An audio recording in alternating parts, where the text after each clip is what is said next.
하겠습니다. 오늘 우리는 계시록 2장 1절부터 7절 말씀을 우리가 이제 같이 합독을 했는데, 이 말씀을 통해서 아시아의 7교회 시대, 아시아의 7교회 시대는 세 가지 방향으로 해석이 되어집니다. 세 가지 방향으로 역사적인 면으로서 보면 어떤 것이냐면, 그 당시에 아시아의 7교회들에게 보내는 편지가 맞습니다. 역사적인 실제적으로 있었던 상황이고, 그리고 또 영적인 면에 보면은 전 세계와 전 시대에 있는 모든 교회들에게 주시는 말씀인 것입니다. 모든 시대의 모든 교회에게 주시는 말씀이 이 아시아의 7교회에게 주시는 말씀이 맞습니다.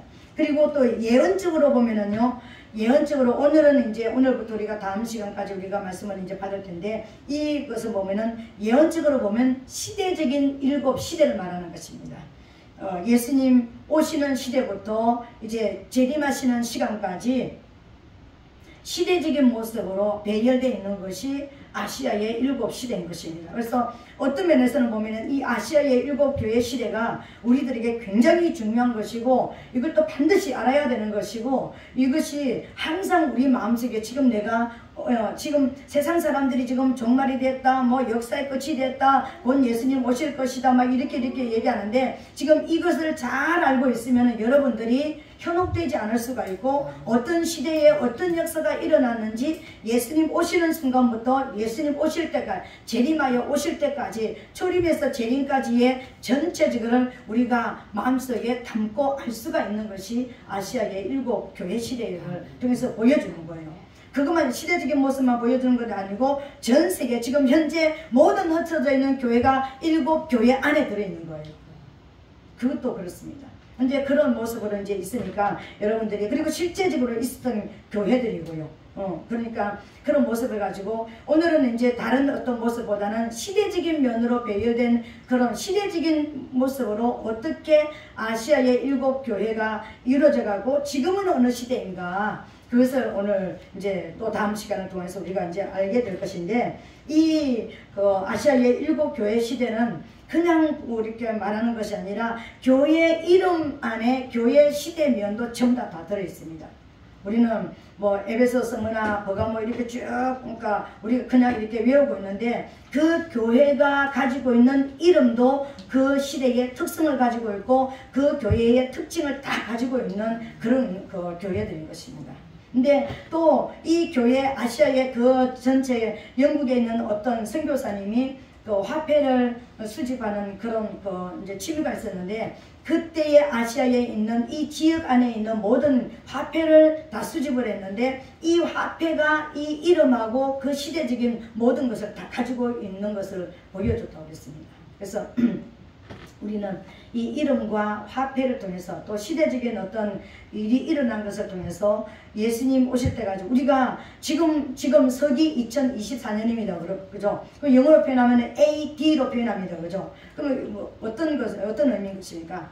주님의 이제 해, 주님으로부터 이제 우리가 AD, BC와 AD를 나누는데, 예수님 오시기 이전의 모습, 예수님 오신 이후에 지금 그러니까 몇 년도 이렇게 얘기합니다. 그죠? 그러니까 이것은 뭐냐면은 역사의 주관자는 알파와 오메가가 되시는 처음과 시작은 오직 우리 주님밖에 없다라는 것입니다. 이 땅에 있던 어떤 뭐 신들이, 어떤 가짜들이 내가 왕이다, 내가 뭐 신이다, 말 어떤 모습으로 인할지라도 역사의 주관자는 바로 예수 그리스도라는 것을 보여주는 것입니다. 그래서 예수님이 탄생하는 그 시점이 이 기록이 되는, 역사가 기록되어지는 시작이었다는 거예요.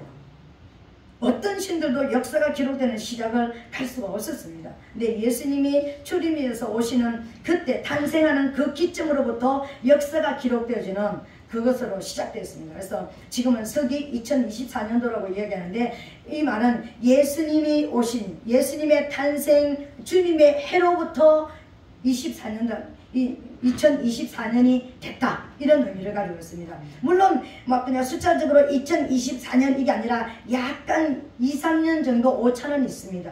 약간. 근데 약간 2, 3년 정도 오차는 있는데 이건 예수님이 오실 때부터의 역사이다. 여러분들이 이제 그것을 알게 되시기를 부탁을 드리겠습니다. 그리고 이제 우리가 에베소 교회로 들어가겠는데 에베소 교회라는 뜻은 에베소라는 뜻은 뭐냐면은 미끄러지다 이런 뜻을 가지고 있습니다. 에베소라는 뜻은 또 이제 다른 묘사로 보면은 어떤 부러워할 만한 바람직한 이런 어떤 의미도 가지고 있는데 제가 배웠던 그 에베소의 뜻은 뭐냐면은 미끄러지다라는 뜻을 가지고 있습니다. 그리고 이 뜻이 사실은 맞습니다. 그리고 이 에베소 시대를 어느 시대로 보느냐면은 1세기 사도 시대를 이야기하는 것입니다. 예수님이 오셔서 12사도를 세우고 그 사도 시대를 통해 가지고 마가다락방에 오순절에 성령이 임하고 120문도에서 성령이 임하고 난 이후에 그들이 흩어져서 세웠던 예루살렘 모교회를 기점으로 해가지고 세워진 교회가 에베소 교회였습니다. 그래서 아시아에서 최고로 이제 최초의 교회였고 그리고 최고로 이제 그러니까 큰 교회가 에베소 교회였습니다. 근데 이 교회는 미끄러지다라는 이름을 가지고 있다고 그랬잖아요. 근데 예수님께서 뭐라고 말씀하셨느냐면은 너희 처음 행위를 가지라.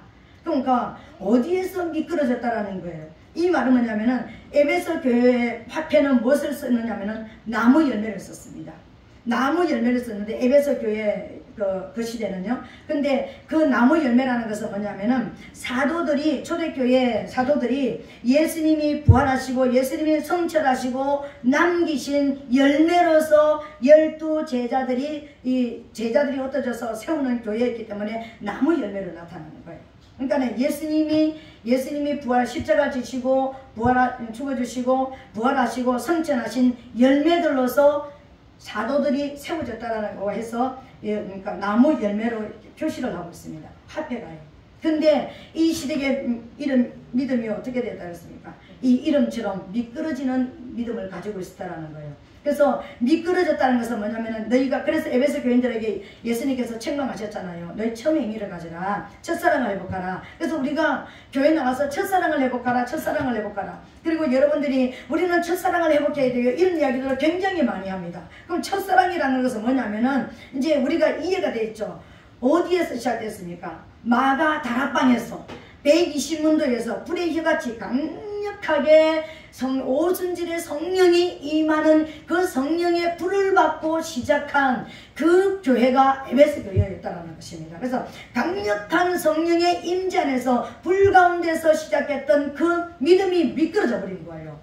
뭐 때문에 미끄러졌냐면 두 가지 이유 때문에 크게 두 가지 이유 때문에 미끄러졌습니다. 그 두 가지 이유냐면은 눈에 보이는 신앙과 열심 때문이었습니다. 눈에 보이는 신앙과 열심이 뭐냐면은 구제와 봉사였다라는 거예요.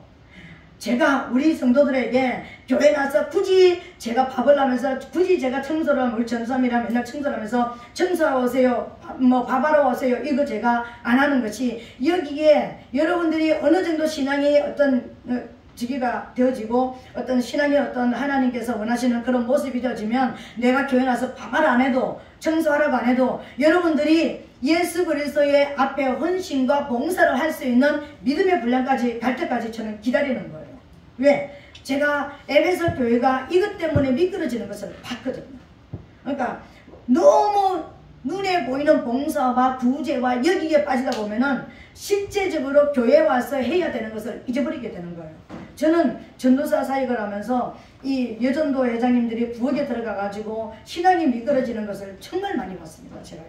그래서 정말 세상의 아주머니인지 교회의 집사인지 모를 정도로 이 교회 주방에 들어가 보면은 막 그냥 서로 싸우고 미워하고 험담하고 막 그냥 비판하고 판단하고 이런 일들을 정말 제가 많이 봤습니다. 그래서 제가 이제 사역을 하게 되어지면 이 믿음이 안 된 상태에서 자원에서 기쁨으로 하지 않는 상태에서 나와서 해라 그러면은 문제가 생기겠구나. 제가 그런 것을 제가 많이 느꼈습니다. 그래서 지금까지는 나와서 하세요 마세요 이런 이야기를 제가 안 하고 있습니다. 왜요? 억지로 하다가 실상 본질을 잃어버린다니까요. 그래서 제가 하고 있지 않습니다. 그리고 두 번째는 어떤 것이냐면요. 에베소 교회 안에 뭐가 들었냐면은 거짓 사도들. 지금처럼 우리 성략교회 그러면은 송철희 목사에게 딱 세워진 것이 아니라 초대교회들은요. 사도들이 부족했잖아요. 교회들은 여기저기서 막 세워지는데 이제 성경 교사들이 부족했습니다. 그래서 성경 교사 한 사람이 아침에는 여기 예배드리고 점심때는 여기 예배드리고 오후에는 예배드리고 그리고 내일은 여기저기 예배드리면서 여기저기에서 다니면서 성경 교사들이 이렇게 막 여러 사람들이 움직였습니다. 오늘은 우리 교회에 송철희 목사가 왔는데 다음에는 홍중우 전사님 와서 설교하고 그 다음에는 박선희 전사님이 설교하고 그 다음 주에는 김경 전사가 설교하고 그럼 어떻게 되겠습니까? 이게 한 말씀으로 쫙 갔으면 우리 교회처럼 이렇게 쫙 계속해서 이렇게 훈련대가 갔으면 누가 가도 괜찮아요. 근데 그게 아니라 각각 다른 모습으로 성경을 전한 거예요. 그래서 거기에 뭐가 들어오냐면 니골라당이 들어왔습니다. 영지주의라고는 니골라당이 들어온 것입니다. 고린도 교회가 왜 우상숭배가 되어졌고 왜 그렇게 음란이 들어왔는지 이 니골라당이 그 원조였다라는 거예요. 니골라당이 들어오는데 이 니골라당의 그 핵심이 뭐냐면 율법 폐지론입니다. 하나님의 복음은 율법을 폐지했다 이런 뜻을 가지고 있습니다. 그리고 어떤 얘기를 하냐면은 하나님은 율법을 폐지했는데 인간 영만 구원받는다. 우리 영만 구원받는다. 그러니까 몸은 땅에 썩어져서 그냥 없어질 것이다. 그렇기 때문에 마음대로 살아도 괜찮다. 이런 것이었습니다. 이게 영지주의였고 니골라당이었습니다. 그러니까는 영만 구원받기 때문에 이미 우리가 연약한 모습을 또 알고 하나님의 율법을 폐지하셨기 때문에 예수님이 오셔가 율법을 폐지하시기 때문에 우리는 육은 어차피 그냥 우리 원래대로 살아도 괜찮다. 제조도 우상숭배도 괜찮고 술 먹어도 괜찮고 담배 피워도 괜찮고 바람 피워도 괜찮고 그냥 그렇게 괜찮다. 왜? 영만 깨끗하면 된다. 영만 잘 하면 된다. 근데 에베소 교인들이 이 두 가지와 싸운 것입니다. 육으로는 날마다 교회 와서 뭔가 봉사를 해야 되고 또 영으로는 이 니골라당의 이거 율법 폐지를 하고 싸워야 되니까 이 두 가지에 치우쳐서 왔다 갔다 하다 보니까 진짜 가지고 있었던 불을 잃어버린 거예요.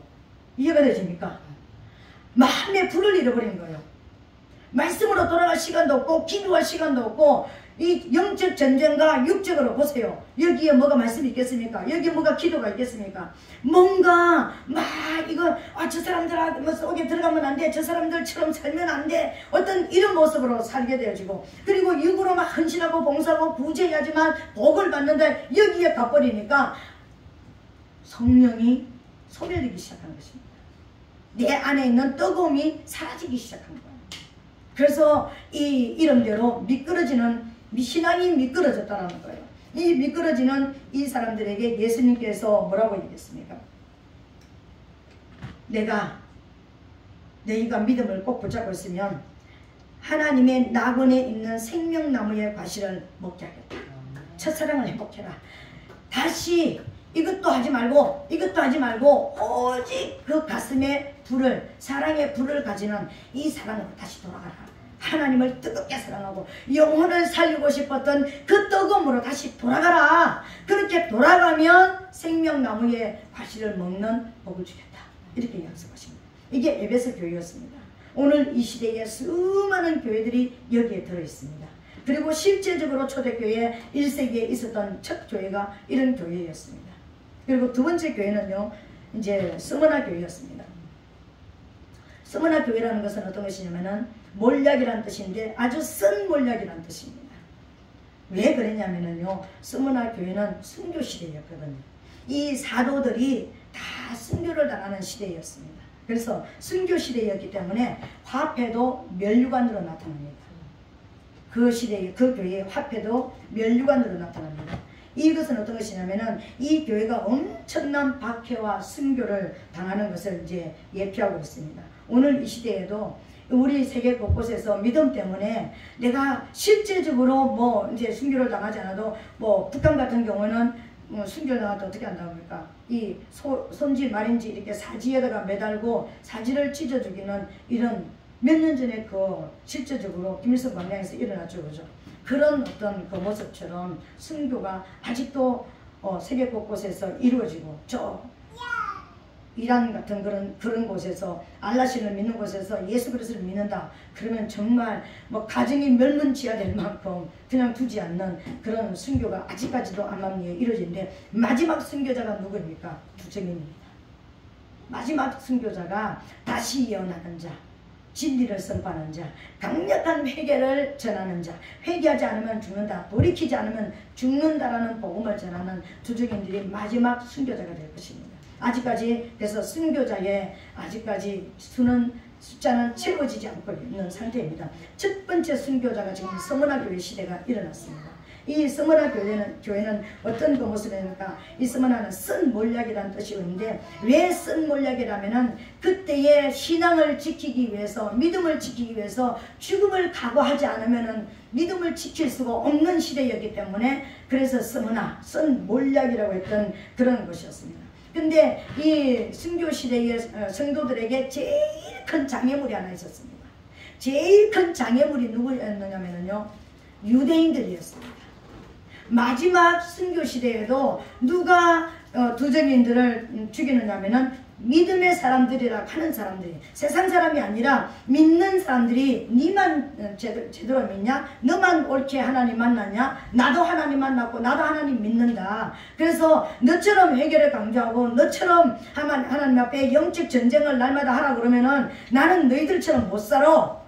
우리는 더 편안하게 살아야 돼. 이렇게 살기 좋은 세상에. 그러면서 믿음의 사람들이 두적인들을 죽이게 될 것이라는 것입니다. 근데 실제적으로 초대교회에 일어났던, 스머나 교회에 일어났던 이 핍박과 순교하게 만드는 이 모든 그 사람들이 누구냐면요, 동족의 핍박이 가장 심했다는 거예요.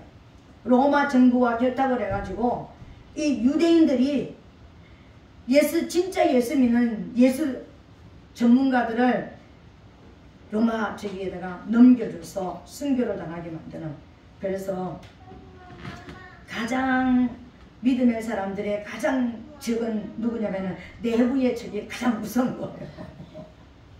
믿는 사람들의 적은 믿는 사람들인 것입니다. 저 세상 사람들은 저 집단은 우리는 못 따라가. 그래서 별로 건드리지도 않아요. 그리고 그들이 건드리는 건 별로 그렇게 큰 영향을 미치지 못합니다. 근데 믿는 사람이 믿는 사람을 건드리는 것이 제일 큰 핍박인 거예요. 제일 크게 데미지를 입게 되는 것입니다. 그래서 진리가 바르게 전거되지 못하게 하는 그런 그 모습인데, 그래서 이들을 예수님께서 뭐라고 하냐면은, 그들은 유대인들에게 하지만, 자칭 유대인들이라고 말하지만 실제적으로 유대인들이 아니다. 사단의 배다. 사단의 무리다. 이렇게 얘기했습니다. 예수님께서 자기들은 유대인들에게라고 말하지만 나는 볼 때 그들은 유대인들이 아니라 사단의 무리들이다. 이렇게 선포를 예수님께서 해주셨습니다. 그리고 이 순교하는 이 사람들에게, 이 순교자의 믿음을 가지고 있는 이 사람들에게 뭐라냐면은 10일만 잘 기다리라. 10일만 참아라. 그러니까 우리가 10일 그러니까 하루 이틀 3일 10일만 한 2주만 잘 기다리면 되겠다. 여러분 에스겔서에 보니까 1일이 얼마 동안의 기간이었습니까? 1일이 1년이에요. 10년만 기다리라. 10년만 기다리라. 그런데 보세요. 역사적인 사실에서 AD 303년에서 313년까지 가장 극심한 10년간의 핍박이 있었다고 증거가 되고 있습니다. 역사서에서요. 예수님께서 11일 기다리는 것은 10년 동안 어마어마한 그런 핍박과 순교가 일어나는 그런 모습을 보여줬다는 것입니다. 그런데 순교자들에게 약속하신 것이 있습니다. 순교자의 믿음을 가진, 나 죽어도 괜찮아, 진짜 이 복음을 위해서 내 목숨 하나 난 내놓겠다라고 하는 그 사람들에게 주시는 하나님의 약속, 예수 그리스도의 약속이 있습니다. 그 약속이 뭐냐면요, 생명의 면류관을 주시겠다는 것입니다. 이건 아무나 받는 게 아닙니다. 생명의 면류관이요, 영원히 시들지 않는 생명의 면류관을 머리에 씌워주시겠다. 이렇게 약속하고 있습니다.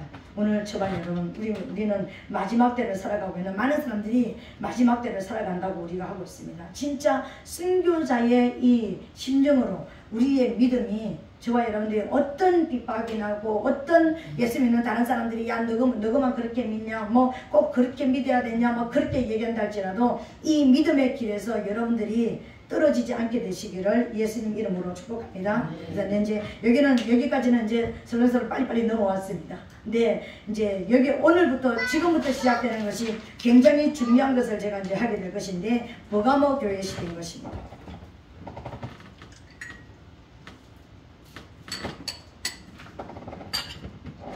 버가모라는 것은요, 사단의 위라는 뜻입니다.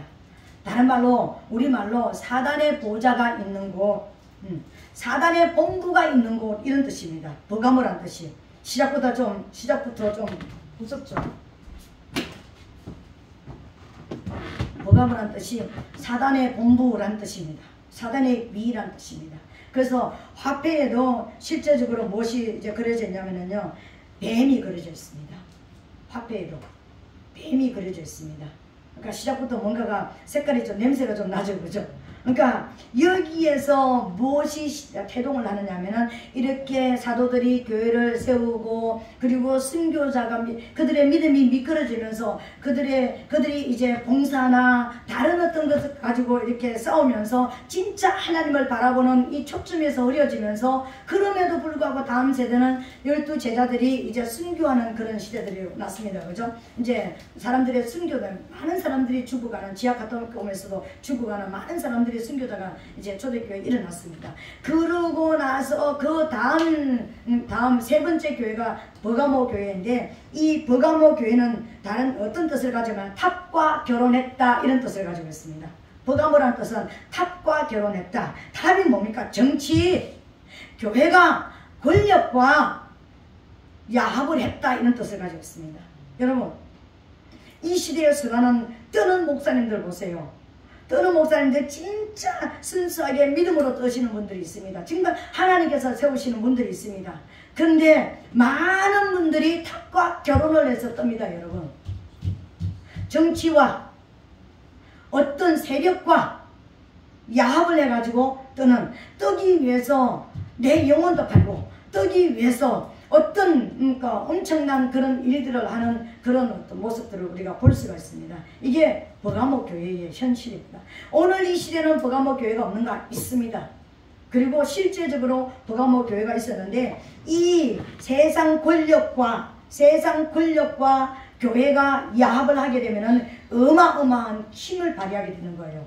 영적인 힘과 육적인 힘이 발휘가 되어지면은 초자연적인 힘이 일어나게 됩니다. 여러분 이때에 어떤 역사가 일어나냐면은 이때에 가톨릭이 태동을 합니다. 여러분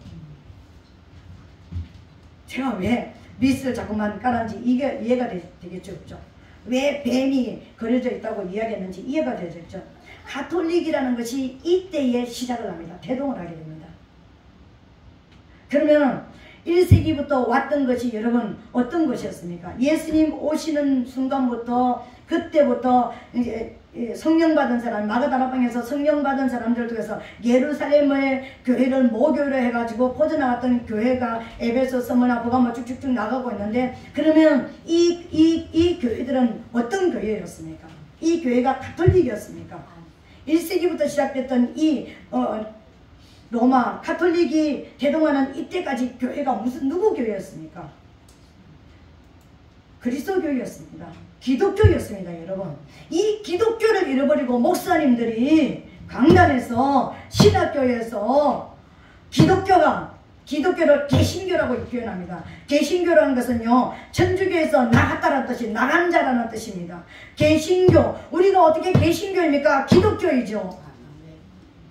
우리는 예수 그리스도를 믿는 자들이지 천주교에서 나온 그냥 우리가 분리돼 가지고 나온 그런 자들이 아닙니다. 막연하게 분리된 자 기독교를부터 시작을 해서 그 기독교가 약화되어지면서 세상 세력과 세상의 권력과 정치와 교회가 야합이 되면서 태동했던 교회가 가톨릭이었습니다. 여기서 가톨릭이 시작되는 거예요. 가톨릭이 그냥 우리 교회화 되는 것이 아니라 지금 핍박이 엄청나게 심했잖아요. 순교자가 어마어마하게 나왔잖아요. 근데 로마에서 정부에서 기독교를 공식으로 국교화 시키기까지 많은 순교자들이 나왔습니다. 어마어마한 순교자들이 나왔습니다. 근데 순교자가 나오는 그 와중에도 엄청난 순교자가 나오니까 생명의 멸류관까지 주신다고 약속까지 하셨잖아요. 근데 313년에 기독교가 로마의 국교로 공인이 되어버렸습니다. 그러면서 기독교가 힘을 잃어버리기 시작했습니다. 왜요? 핍박이 없어지는 시대가 되니까 힘이 없어지는 거예요. 여러분들이 막 이렇게 얘기합니다. 나 이 남편하고 안 만났으면, 나 이런 아내를 안 만났으면, 내가 이런 가정이 안 태어났으면, 이런 부모님을 안 만났으면, 그러면은요, 뭐 여러분들이 신앙이 엄청나게 올라갔을 것 같으죠. 기독교가 순교자를 낳는 데까지 왔는데, 그러니까 목숨을 걸고 신앙을 지키던 이 사람들이 국교화가 되어버리니까 이제 뭐가 없어졌습니까? 싸울 대상이 없어진 거예요. 핍박하는 존재들이 없어져 버린 거예요. 핍박하는 사람들이 없어지고 싸울 존재들이 없어지니까 믿음이 그때부터 식어지기 시작하는 거예요. 그때부터 세속화되기 시작하는 거예요. 그래서 이 로마의 국교로 이제 인정되어지면서 믿음이 세태기로 이제 가게 되어지는데, 이 이제 가톨릭의 교회가 태동나는 우리가 모습인데, 이제 이것을 제가 여러분들에게, 이게 너무 길고 몇 시간을 해야 되는 건데, 오늘 제가 이걸 단축을 해가지고 여러분들에게 어디까지 전할 수가 있을지를 모르겠는데, 이게 이제 어떤 것이 뭐냐면은, 로마 사람들은 어떤 그 시대에 어떤 그 사상을 가지고 있었냐면은, 모든 사람이나 모든 장소나 모든 사물에게는 무엇이 있냐면 신성함이 깃들어 있다. 이런 사상을 가지고 로마 사람들이 살고 있었습니다. 그래서 우리 이제 기독교는 어떤 신앙을 가졌습니까? 유일 사상을 가졌습니다. 하나님만이 참 신이다. 하나님이 아닌 다른 것은 신이 아니다. 이런 기독교의 이 신앙이 로마에 들어갔는데, 이 로마의 사람들은 어떤 신앙을 가지고 있다고 했습니까? 모든 사람이나 모든 사물이나 모든 장소에는 신성시하는 어떤 신의 어떤 뭔가 깃들어져 있다. 이런 어떤 생각을 가지고 있는 사람이 이제 로마의 이제 그 사람들이었습니다. 그러면서 어떤 거기 이제 저기가 있느냐면은, 로마에 세워졌던 그 초기 교회가, 로마의 기독교가 들어가서 이 초기 교회가 이 이제 처음에는 믿음을 가지고 진리를 가지고 나왔지만, 이 다양한 이제 로마 안에 있는 여러 가지 잡신들을 섬기는 모든 것들과 하나가 합해지면서 뭐가 아니면 가톨릭이라는 이름으로 가톨릭 교회가 생기게 됐습니다. 그래서 그러니까 치릴로라고 하는 승인이, 그러니까 저기가 가톨릭의 이제 승인이죠. 세 가지를 이야기했습니다. 왜 가톨릭인지를 이유를 세 가지를 이야기했습니다. 첫 번째 이유는 이 땅에서 저 땅까지 온 세상에 퍼져 있는 까닭에, 가톨릭이란 뜻이 보편적이라는 뜻이라고 그랬습니다. 그러니까 이 땅에서 저 땅까지 온 세상에 퍼져 있는 까닭에, 신이 퍼져 있는 까닭에, 또 두 번째로는 모든 사람이 알아야 할 크고 작은 모든 지식을 다 포함하는 교리를 가르치는 까닭에, 왜 보편적이라고 했냐면은 전체 이 세상 사람들은 다 모든 교리를 다 알아야 된다. 모든 지식을 다 가지고 있어야 된다. 그런 까닭에 세 번째, 그리고 차별이나 구별이 없이 모든 사람을 참다운 신앙으로 이끄는 까닭에 그 이름을 가톨릭이라 한다고 처음 정의를 내렸습니다. 세 가지 이유 때문에. 여러분, 세 번째 이유 한번 들어보세요. 이거 무서운 것이 있습니다. 차별이나 구별이 없어야 된다는 것입니다. 차별금지법, 무섭죠? 이 시대 차별금지법하고 싸우고 있잖아요. 차별금지법. 모든 차별이나 구별 없이 모든 사람을 참다운 신앙으로 이끌어야 되는 까닭에 가톨릭이라고 말한다. 이게 가톨릭이 여기서 시작됐습니다. 기독교가, 유일신 기독교가 로마에 넘어가서 그 로마에 있는 다신교들하고 접목을 하면서 이 세 가지의 이유가 나왔습니다. 가톨릭이 되는 세 가지 이유가 나왔습니다. 그래서 가톨릭이 여기서 태동을 하게 되는 거예요. 그래서 이 가톨릭이 또 누구를 만나느냐면은, 이 가톨릭이 그냥 그대로 있는 것이 아니라 기독교의 어떤 이렇게 믿어도 있잖아요. 그 사람들도 성경 가지고 있습니다. 우리하고 조금 다른 데가 있는 성경을 가지고 있습니다. 그죠? 성경 가지고 있습니다.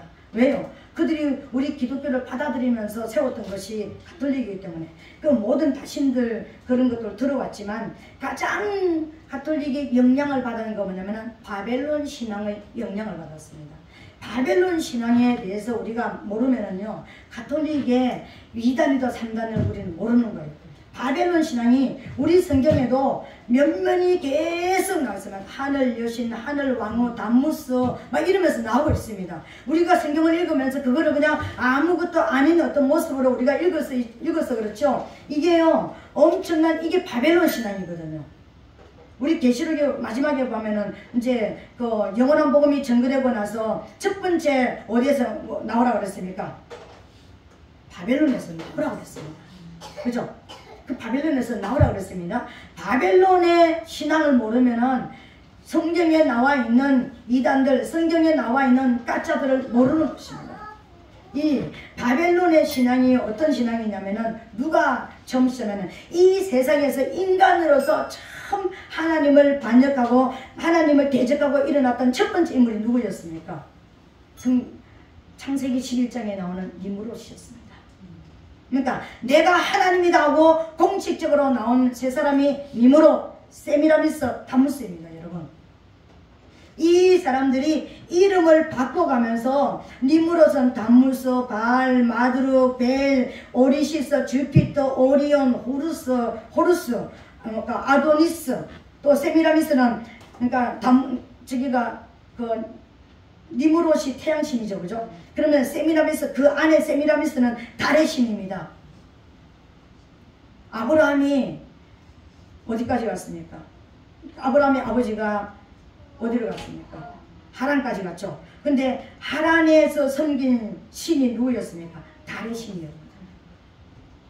누구를 섬긴 것이었습니까? 세미라미스를 섬기는 신이었습니다. 근데 거기에서 아브라함은 빠져나오고 동생은 거기서 남게 되시죠. 그런 모습이죠. 그래서 이 달의 신 세미라미스는 이름을 성경에서 어떻게 바꾸냐면 이제 다른 그러니까 여러 세계에서 다른 모습으로 아스다롯, 아데미, 비너스, 에오스트레, 오스테라, 아스타르테, 다이애나, 아시타르, 이시스, 아프로디테, 나나. 많은 이름을 들고 온 이름, 비슷비슷한 이름. 나 그런 이름 들어봤어. 이게 누구냐면요, 세미라미스가 이름을 바꿔서 전 세계에서, 전 종교에서 나타나는 이름들이에요. 이해가 되시죠? 다 전부 다 달의 신을 말하는 거예요. 그래서 세계에 있는 모든 종교들은 다 뭐라고요? 가짜들이다. 가짜들이다. 그렇게 이야기하는 것입니다. 근데 이 니므롯이 이름이 누굽니까? 특이한 사냥꾼이라는, 특이한 사냥꾼은 사냥꾼인데 특이한 사냥꾼이다. 왜 특이한 사냥꾼일까요? 짐승을 사냥꾼이 아니라, 잡는 사냥꾼이 아니라 사람을 잡는 사냥꾼이었기 때문에 특이한 사냥꾼, 처음 연글 이렇게 나옵니다. 이 니므롯이 누구였냐면은, 또 창세기로 더 거슬러 올라가면은 노아의 세 아들 중에 마지막 아들이 누굽니까? 노아, 두 번째 아들이 함이죠.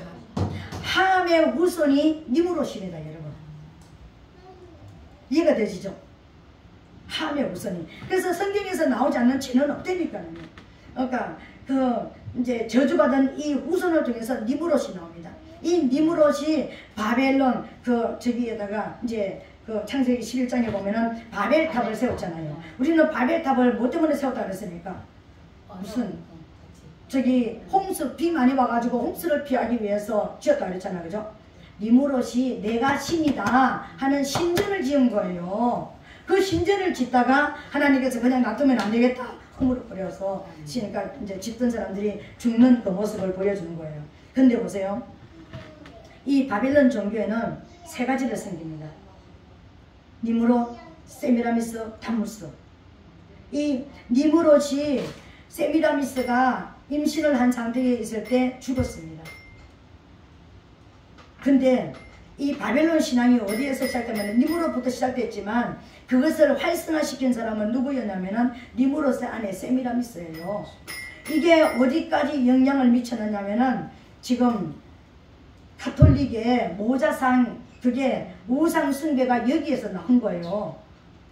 여기서 나왔는데 니므롯이 죽고 나서 이 유복자를 담무스를 낳아가지고 그러니까 니므롯이 죽어서 태양신으로 환생했다 해서 담무스라고 했습니다.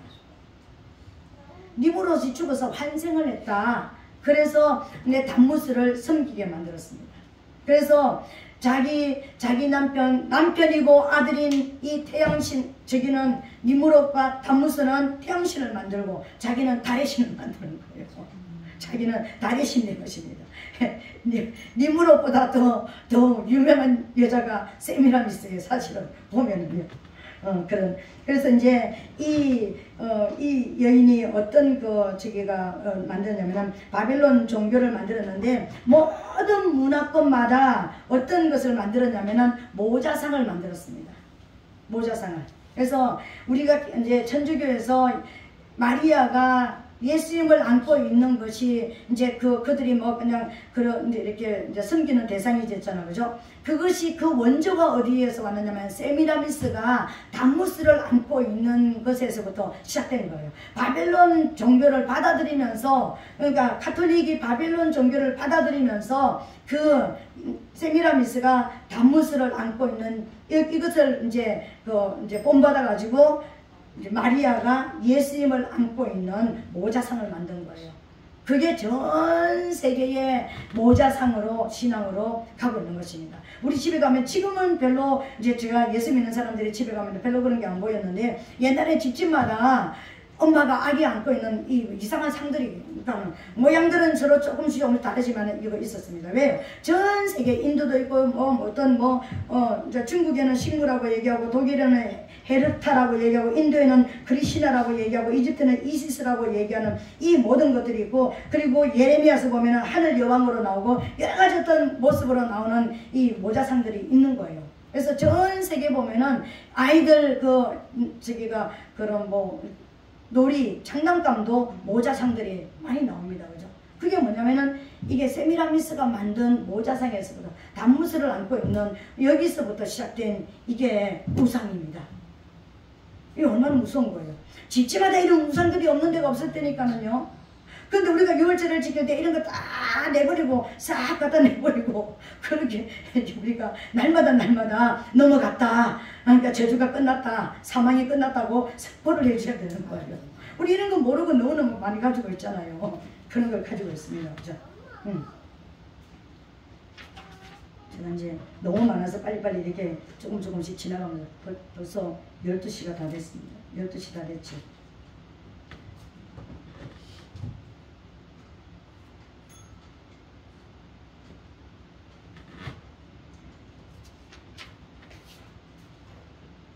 그리고 우리 성경에도요, 담무스나 니무롯이라는 이름은 이렇게 나오지 않지만 담무스라는 이름이 나오고, 그리고 아까 우리가 봤던 그 여자들의 이름이 굉장히 많이 나옵니다. 예레미야 7장 17절로 18절에 보니까는요, 너는 그들이 유다 성읍들과 예루살렘 거리에서 행하는 일들을 보지 못하겠느냐? 자식들은 나무를 젓고 아비들은 불을 피우며 부녀들은 가루를 반죽하여 하늘 황후를 위하여 과자를 만들며 그랬습니다. 그 하늘 황후가 누구예요? 세미라미스예요. 세미라미스예요. 그리고 모세가 10계명 받아가지고 나올 때 그 형아가 뭘 만들었습니까? 금송아지 만들었죠. 이 금송아지가 담무스예요. 담무스의 형상이었습니다. 또 태양신이에요. 애국에서 섬기던 태양신.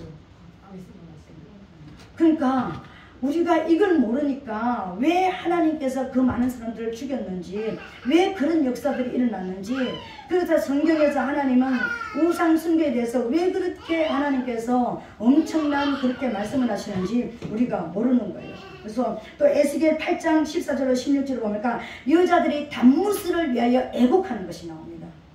담무스를 위하여 애곡하는 그런 모습입니다. 실제적으로요, 이 바벨론 신앙에 깔려있는 바벨론 신앙은 어떤 것이냐면은, 그러니까는 뭐라고 얘기해야 되지? 하여튼 집단 섹스를 많이 하는 이 종교가 저기예요. 이걸 제가 리얼하게 다 여러분한테 다 이제 말할 수가 없을 만큼 엄청난 적인데, 세미라미스가 뭘 만들었냐면, 우리가 성경에 보면은 왜 이제 신전에서 남창들과 여창들이 뭐 이렇게 하고 남자 제사장들과 여자들이 뭐 했다는 뭐 그런 거 나오잖아, 그죠?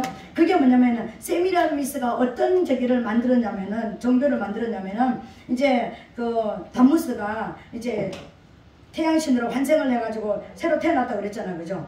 그런데 이 세미라미스가 자기가 신이 되기 위해서, 달신이 되기 위해서 아들과 결혼을 합니다, 여러분. 아들과 결혼을 해가지고 이 아들도 젊었을 때 멧돼지한테 잡혀 죽었습니다. 다무스가. 그런데 어떤 종교를 만들어냈냐면은 다무스는 이제 지하 세계로 깊이 들어갔다. 근데 내가 세미라미스와 다무스가 이 섹스를 열심히 하게 되면은 그때 막 영적으로 막 이렇게 그러니까 어떤 흥분되지면은 뭐가 된다고? 농작물이 풍성해진다. 이런 교리를 만들어냈습니다. 세미라미스가. 그래서 이제 이방 종교에 있는 그 바벨론 신전에 있는 신전 창기들이 제사 지내러 오는 제사장들과 섹스를 하고 흥분을 하게 되어지면 농작물이 풍성한 그런 역사들이 일어난다는 교리를 만들어낸 것이 세미라미스였습니다. 이게 바벨론 신앙의 기본으로 깔려있는 것입니다. 이 바벨론 신앙이 얼마나 무서운 종교이고 더러운 종교이고요. 그래서 하나님은 음란에 대해서 우상숭배에 대해서 단순하게 우상숭배가 아니라 이 우상숭배는요 엄청난 죄악이 들어가 있다는 거예요. 하나님을 반역하는 이런, 그러니까 제사장들을 더럽히는 이 더러운 어떤 그런 모습들이 다 들어가 있다는 것입니다. 그래서 이제 이 여창들이 남자들 제사장들하고 그런 어떤 엄청난 그런 교합을 많이 해야 된다는 것을 그걸 양육하고 육성시킨 종교가 바벨론 종교입니다. 여러분. 이 바벨론 종교를 누가 받아들였다고요? 가톨릭이 받아들였다고요. 그 가톨릭에서 받아들였으니까 그러면은 그러니까 드러나는 신부들은 얼마나 거룩한 옷을 입고 멋있게 이렇게 입고 오직 하나님만 바라보는 사람, 세상과 담을 싼 사람 같은 모습으로 보였지만 이 땅에 있는 그 아이들 보내는 고아원이 어디서부터 먼저 생겼을까요? 천주교에서 나왔습니다.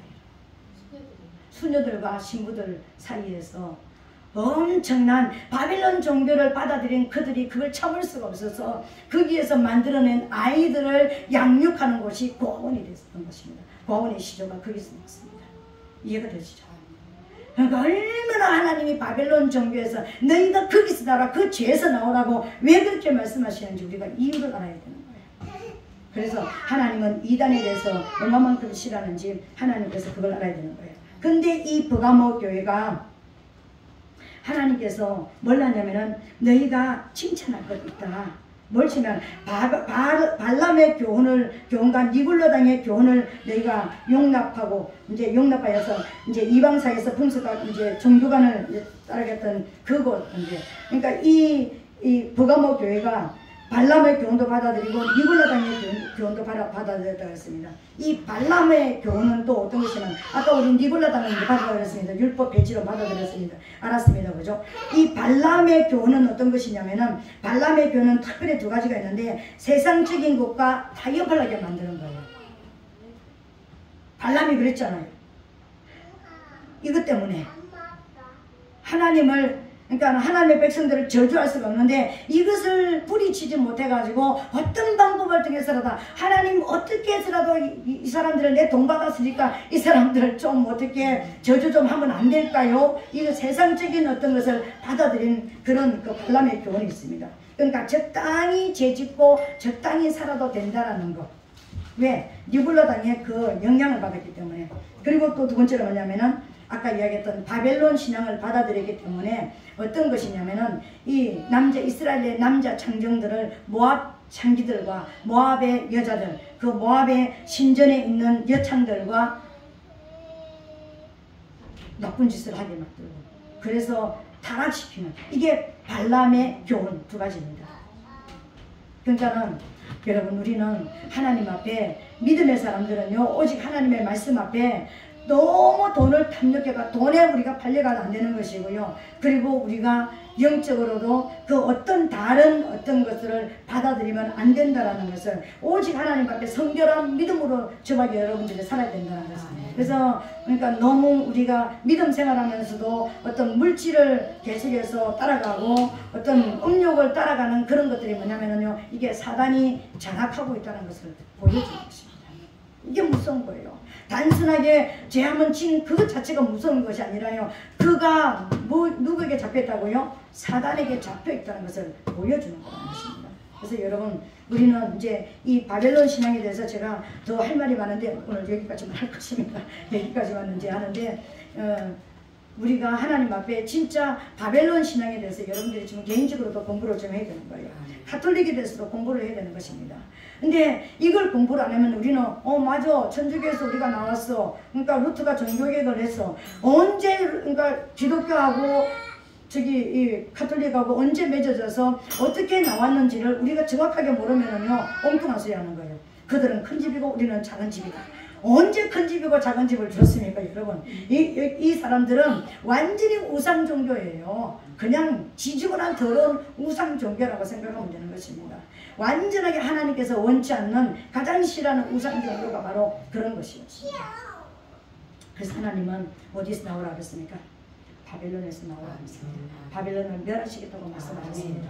그러니까 우상의 그 모든 역사들을 멸하시겠다고 말씀하셨습니다. 그래서 담무스가 니무롯의 이름들이 여러 가지로 나오는 거 보셨죠. 세미라미스가 이름을 바꿔가지고 여기저기서 출현하는 모습을 보셨죠. 그래서 우리는 모르니까 하나님 외에 예수 그리스도 외에 성령 하나님께서 우리에게 주시는 그 외에 다른 어떤 것들도 받아들이면 안 되는 거예요.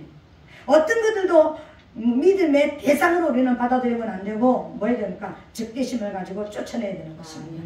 그래서 여러분 집에 가서 이상한 어떤 형상들이 있고 뭐 그냥 집에 가면 꼭 막 이쁜 여자가 아들 안고 있는 이런 모습들 그걸 막 비싸게 줘가지고 뭐 근데 갖다 놓고 천주교 다니는 사람뿐만 아니라 집집마다 가면은 좀 있는 집 있습니다. 그죠? 그런 거 싹 버리시기를 예수님으로 부탁드리겠습니다. 그러니까 어떤 뭔가 있으면은 안 믿어지면은 가지고 오세요. 뭐 코끼리도 있고 뭐 어떤 뭐 그냥 뭐 거북이도 있고 돼지도 있고 뭐 그냥 그걸 금으로 만들어 가지고 금으로 만들었으면 싹 녹여 가지고 다른 걸로 만들었어요. 없어요. 그러니까 진짜 그러는 거예요. 거기다가 또 막 보석을 받아가지고 막 이렇게 막 두는데 그 보석 빼가지고 다른 건 하세요.